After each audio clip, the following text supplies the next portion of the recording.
અત્યારે આજે પહેલો જ દિવસ છે અને મારા ધ્યાનમાં આવ્યું કે ખૂબ બધા લોકો દાખલા કઢાવવા માટે લાઇનમાં છે.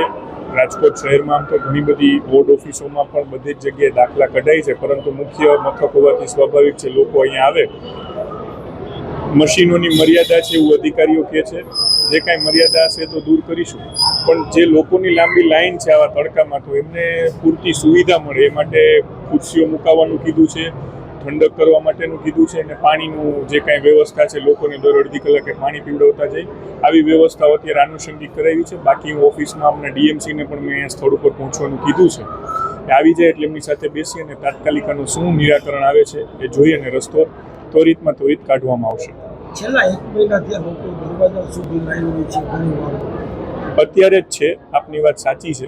સમસ્યાઓથી ગભરાવા કરતાં સમસ્યાનું સમાધાન કરવામાં હું માની રહ્યો છું, એટલા માટે જ રૂબરૂ મુલાકાતમાં આવ્યો છું. અને જે કોઈ સમસ્યા હશે એના દરેક સમસ્યાના સમાધાન હોય છે અને ત્વરિતપણે અમે લેશું. આટલું કરો અત્યારે જ કરો. તમે આ સૂચના આપો. કન્સર્ન બીજું કોણ છે એમને પર ડીએમસી? બેન અહીંયા પ્રેરિતભાઈ છે જન્મ મરણમાં, ટેક્સમાં ભાવેશભાઈ પુરોહિત છે. ક્લાયન્ટ ક્યાં વધારે છે? જન્મ મરણમાં. તો ડીએમસી તમારે આવે સીધા જ છો તમે? હા, આમાં બીએમસી આવશે પણ મંત્રાણી સાહેબને બોલાવો એટલે તમે બેસો અડધી કલાક. તમારા ધ્યાનમાં આવે કે લોકોને કેમ કરતા શું અત્યારે હા કરો. હું